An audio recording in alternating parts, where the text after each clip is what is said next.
अस्सलाम वालेकुम क्लास। हमारा नेक्स्ट टॉपिक है AIIMS of classification and bases of classification.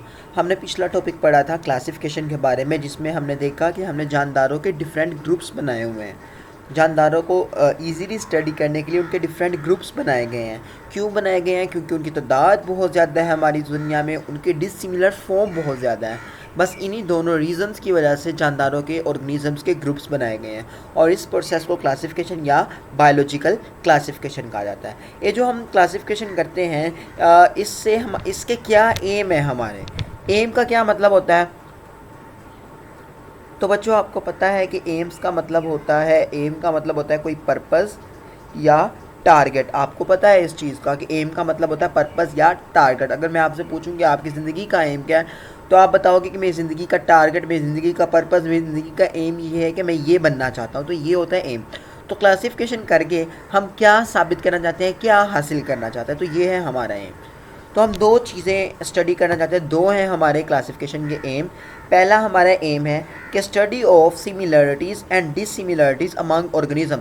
जितने भी जानदार हैं उनके दरमियान सिमिलरिटीज़, उनके दरमियान क्या क्या चीज़ें एक जैसी हैं, एंड डिसिमिलरिटीज़ क्या क्या चीज़ें एक दूसरे से मुख्तलिफ हैं, इसको हम स्टडी कर सकें। तो पहली चीज़ क्लासिफिकेशन से हम क्या स्टडी कर सकते हैं कि जानदारों के दरमियान कौन कौन सी चीज़ें एक जैसी हैं, क्या क्या सिमिलरिटीज़ हैं और क्या क्या डिसिमिलरिटीज़ हैं, कौन कौन सी चीज़ें उनसे उनकी एक दूसरे से मुख्तलिफ हैं। जैसे कि मैं बात कर लेता हूँ, एक है मेरे पास पिजन और एक है मेरे पास क्रो। अब इन दोनों के अंदर सिमिलरिटीज़ ये हैं कि इन दोनों के पास पर हैं, दोनों उड़ सकते हैं, दोनों ही बर्ड्स हैं, ये इनकी सिमिलरिटीज़ हैं।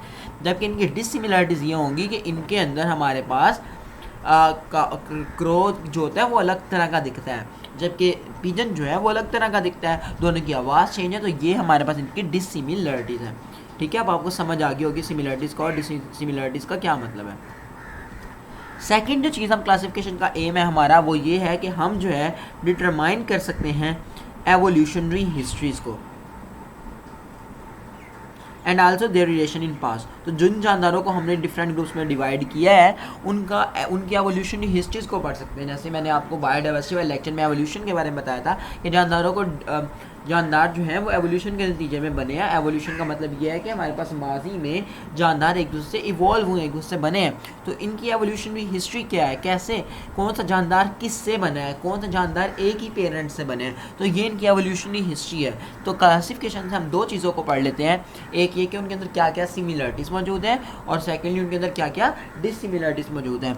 और इसके अलावा हम देख लेते हैं कि उनके अंदर एवोल्यूशनरी ताल्लुक कौन कौन सा है, किस उनका पेरेंट्स। कुछ जानदार ऐसे भी है जिनका पेरेंट्स सेम है, जैसे कि अगर मैं स्पैरोज़ की बात करूँ, कई टाइप्स की स्पैरोज़ चिड़िया होती हैं, उन सारी स्पैरोज़ का जो पेरेंट है वो सेम होगा। तो ये उनकी एवोल्यूशनरी हिस्ट्री है। यहाँ पर आपने दो चीज़ें याद रखनी है, आपने ये बात याद रखनी है कि हम यहाँ पर आपने ये बात याद रखनी है कि ऐसी बायोलॉजी की ब्रांच जिसमें हम जानदारों को क्लासीफाई करते हैं और उनकी सिमिलरिटीज़ और डिसिमिलरिटीज़ को स्टडी करते हैं, तो ऐसी ब्रांच ऑफ बायोलॉजी को हम नाम देते हैं टैक्सोनॉमी का। क्या नाम देते हैं? टैक्सोनॉमी। तो टैक्सोनॉमी वो बायोलॉजी की ब्रांच होती है जिसमें हम क्या करते हैं, जानदारों को क्लासीफाई करते हैं। The branch of biology in which we organisms are classified, जिसमें हम जानदारों को क्लासीफाई करते हैं ग्रुप्स के अंदर और साथ साथ उनकी सिमिलरिटीज़ को और डिसिमिलरिटीज़ को स्टडी करते हैं, तो उस हम ब्रांच ऑफ बायोलॉजी को टैक्सोनॉमी का नाम देते हैं। ठीक है, समझ आ गई आपको टैक्सोनॉमी क्या होती है।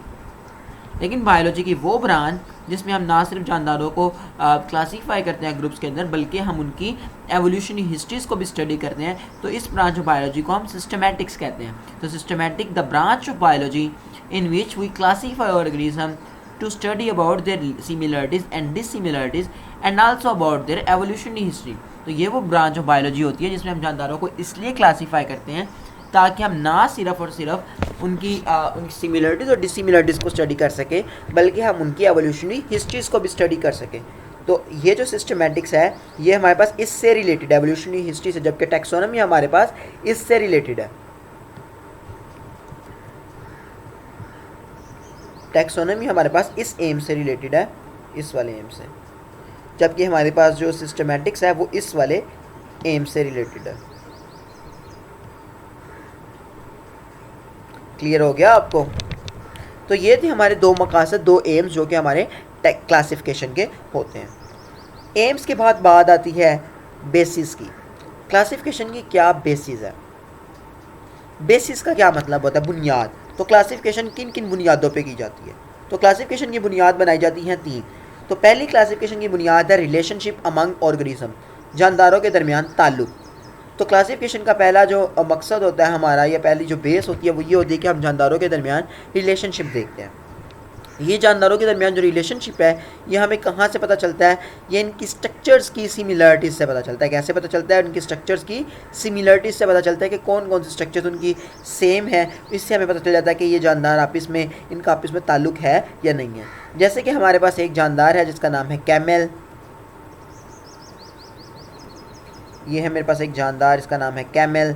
और इस तरह मेरे पास यहाँ पर एक और जानदार है जिसका नाम है पिजन। और एक और जानदार है मेरे पास स्पैरो। इन तीनों जानदारों में से सबसे ज़्यादा एक दूसरे के साथ ताल्लुक किसका होगा? क्योंकि हम ताल्लुक पढ़ रहे हैं, तो ताल्लुक किसका ज़्यादा होगा? ताल्लुक पिजन और स्पैरो का आपस में ज़्यादा होगा, जबकि कैमल का नहीं होगा। तो आपको उनकी सिमिलरिटीज़ ऑफ स्ट्रक्चर देख के, उनके बॉडी की स्ट्रक्चर्स देखकर, उनकी स्ट्रक्चर्स के अंदर सिमिलरिटीज़ देखकर पता चल जाता है कि इन जानदारों के दरमियान रिलेशनशिप है। उससे हम उनको एक ही ग्रुप में क्लासीफाई कर देते हैं।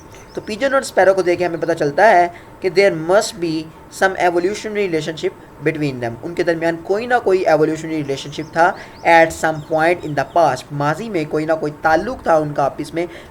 तो हम ये बात इससे साबित कर सकते हैं। तो ये हमारा पहला पॉइंट था, पहली बेसिस थी क्लासिफिकेशन की, कि हम जानदारों के दरमियान रिलेशनशिप को एस्टैब्लिश करते हैं और वो हमें पता चलता है उनकी सिमिलरिटीज ऑफ स्ट्रक्चर्स हैं। सेकंड जो है,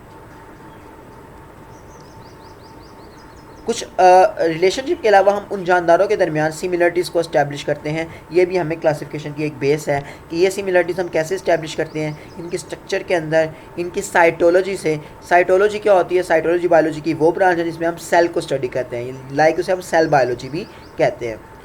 बायोकेमिस्ट्री, उनके अंदर क्या क्या केमिकल्स पाए जाते हैं जानदारों के अंदर, तो वो भी अगर सेम होंगे तो उससे भी उनकी क्लासिफिकेशन की बेसिस में हमें हेल्प मिलती है। जीनेटिक्स भी हमारी हेल्प करती है कि किन किन के जीन्स एक जैसे होते हैं तो वो एक ही ग्रुप में आ जाएंगे, उनकी क्लासिफिकेशन हम एक ही ग्रुप में कर देंगे।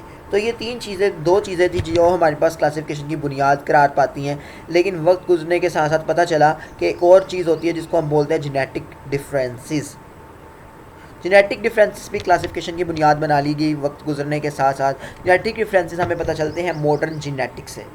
मॉडर्न जेनेटिक्स हमें पता चलता है जानदारों के दरमियान उनके जीन्स के अंदर क्या क्या सिमिलरिटीज़ हैं और क्या क्या डिफरेंसेस मौजूद हैं, और इनकी बेस पर हम उनकी क्लासिफिकेशन करते हैं। तो क्लासिफिकेशन किन किन बुनियादों पे की जाती है? क्लासिफिकेशन पहली जानदारों के दरमियान जो रिलेशनशिप है उसकी बुनियाद पे की जाती है, उनकी सिमिलरिटीज़ की बुनियाद पे की जाती है। कौन कौन सी सिमिलरिटीज़? उनकी स्ट्रक्चर की, साइटोलॉजी की, बायोकेमिस्ट्री और जेनेटिक्स की। तीसरा, उनके जेनेटिक डिफरेंसेस की बुनियाद पर उनकी क्लासिफिकेशन की जाती है।